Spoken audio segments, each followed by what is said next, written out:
Recently, I posted a video on my tutorial YouTube channel. It was a video that was long overdue, originally planned for almost a year ago. And in that video, I shared that last year I had started to make some changes and started to talk about momentum, only to have a complete abrupt stop. And I didn't get specific into the details in that video, but it wasn't just my business and my professional work that came to a halt. And since posting that video, I have been thinking a lot about the circumstances that made me pause and kind of change the trajectory of last year, which ended up being one of the hardest years of my life. But I've also been thinking about the different types of stress and how predictability and outcomes, knowing or not knowing outcomes, can play into your stress. And I think it's important because I have started to sort of classify into two categories. And it's been really helpful for me with understanding what I'm going through, but also how I deal with it. And I wanted to talk about this today, knowing that there might be other people that could benefit from starting to classify their types of stress. And I personally refer to this as sort of known and unknown. In other words, is this a stress where you can mostly predict what is going to happen? Or is this something where the outcome is unknown, it's up in the air, it's sort of weighing on you, and you don't know what's going to happen day to day? And that's what I refer to as the unknown, or it's this unpredictable stress. And I had two very distinct phases in my life last year that I'm going to share about today, just to give you an example. And I'll preface by saying I am not an expert on stress, nor do I pretend to be. So that's why this is something I'm going to talk about through my own lived experience, through my own story, and then what that means for me and what I'm doing differently when I start to notice it. And so if we go back about a year ago, I had just started to share about this new momentum formula. I was running webinars, and in my personal life, I was gearing up for a trip at the end of March to go for 2 weeks to Japan. There was a lot going on in my life, but I could kind of see what was coming ahead over the coming months.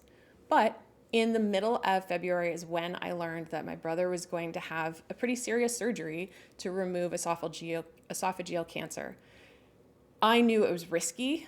I also knew he had been through really difficult things before, and he's a champion. But as soon as that was set in the schedule for mid-March, and right before the trip, everything started to feel very, very uncertain. I didn't know what was going to happen. I didn't know what the outcome was be. And I kept telling myself, just focus on the things you can control, because thinking about what could go wrong is not helping you. But even when I would tell myself that, the fact that I couldn't really plan things in the future was having a big impact on me. So my capacity was starting to be impacted. And then after the surgery, things did not go completely smoothly and there were complications. And so we made the difficult choice to postpone. And well, actually it wasn't that difficult. We made the choice we felt good of I am not flying around the world right now. And this is not something that I can imagine getting on a plane while my brother is in the hospital. Now, the next 3 months were a roller coaster. And I am talking one day, hey, the recovery is going well, physical therapy is going well. And then maybe a couple days later, hey, maybe the family should get to the hospital. We're not sure how things are going. Things look bleak. And it went like this for 3 months, to the point where I stopped updating people about my situation because it was giving me whiplash, but it was also really hard to keep track. Are things going well? Are they not going well? I was able to visit family often. I live 5 hours away. It is not easy, but I was able to spend lots of time traveling back and forth. But during that time, not only was I struggling to focus on work, it was very hard for me to commit to any plans. I could not trust that I could keep those plans. And luckily I was able to tell people up front. I can say that yes to this, but you should know it's tentative. I might have to back out. I would tell people that my brother was in the hospital, and they were really, really understanding. There's no complaints there, but I could tell that it was hitting me differently than a stressful situation that I can predict. Which in the summer, when the worst outcome that we could have imagined happened, and I lost my brother, In the weeks following it, I noticed a shift. It was still extremely stressful, deep in the grieving process, but I noticed that I could predict what was coming in the weeks ahead. And suddenly there was this shift, and I almost started to feel guilty as I would share with close friends and family that I feel like I can manage this stress better than the last 3 or 4 months. And that's where I started to classify the stress. When you do not know what's going to happen, you don't know when something is going to happen, and you're sort of just waiting at any moment, things could change. That unknown outcome, that complete unpredictability, it just affects you on different levels.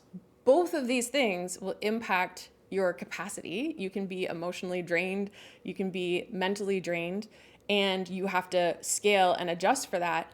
But when you layer on this unknown, this unpredictability, and just not knowing what's going to happen or when something's going to happen, that interrupts your momentum on a different level, because suddenly you can't make plans for the future that you can necessarily trust to keep. Now, I share an example with a loved one being sick and not knowing the outcome versus dealing with the loss of a loved one. But this can also happen to you personally, where maybe you are sick or you are unwell and you don't know why or what's happening. That's that unknown, compared to the stress of maybe dealing with a diagnosis and a treatment plan. Both are stressful, but one is a little more predictable, and so you can manage it differently. Now, the other examples that are a little bit less health related might be buying or selling a house. You don't know when you're going to sell it or when you're going to find the house for you. You don't know if it's going to go through. You can be making calls at all hours trying to figure that out, which is a different kind of stress than when you're moving, which I don't think anyone loves moving, but that's a different kind of stress. You can plan for those things. And there's all sorts of examples in your personal life, even applying for school, applying for a job versus starting a new job. Now, all of those examples are on an individual level of unknown outcomes, unpredictable versus more predictable. You're always going to have surprises. But I would be remiss if I did not mention that right now, as I record this, it's winter of 2026, and things are kind of unpredictable on a collective level. I live in Canada, but all over the world, we're seeing changes with politics, with the economy, with international relations, but also AI. Things are changing so fast, and we do not know what they're going to look like. We don't know the timelines of things. It is harder for individuals, but also groups and businesses to make decisions that you can trust or that you can count on. And I think it's really useful if you are feeling stressed or you're feeling like your capacity is diminished to ask yourself what kind of stress it is. And are you dealing with some unknowns? Are you dealing with this unpredictability? You're not able to make plans the same way versus, okay, I can deal with this. And you're probably going to have to make concessions either way, that you are going through a phase where things are going to look different. But the biggest difference for me is my nervous system. I can be diminished in my capacity. I maybe can slow down and just do fewer things, just focus on the things that matter the most. But when things are unknown, when there could be a phone call away from finding something out, when things are hanging over your head, it's in those moments where I notice physically my nervous system is on high alert. And that at any moment, I feel like smaller things, I cannot handle them. And so I have noticed that in those times, I have to pay closer attention to my nervous system, and I have to respond to it quickly. And this means leaning in towards things that help. This could be things like breath work, like meditation, like more rest than normal, but also staying away from things that also jack up my nervous system. Being mindful of how much news I'm consuming or where I'm spending my time. Is this something that is hurting or helping with my nervous system? And also just asking for support, recognizing when you need that support, I think is really helpful as well.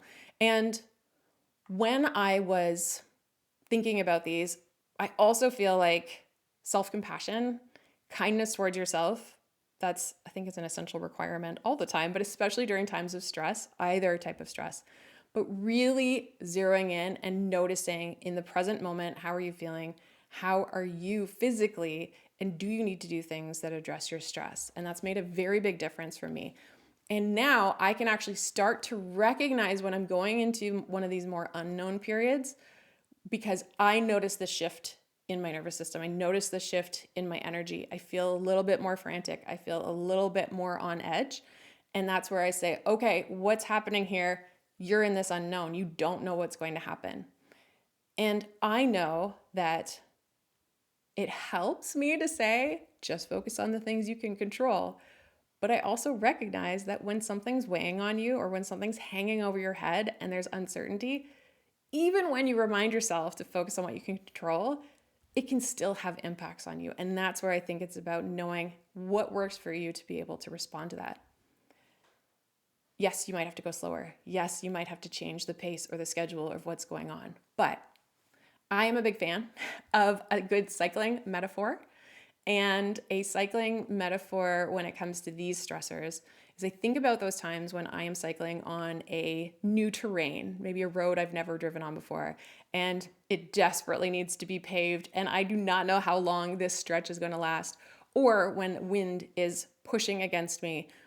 In those times, I adjust the gear, I keep pedaling, and I remind myself this will not last forever. Eventually, this will end, and you'll get on the other side of it. Now, there are times where I have to just stop, get off the bike, and take a break. But I know that when I'm ready, I can get back on and I can keep going.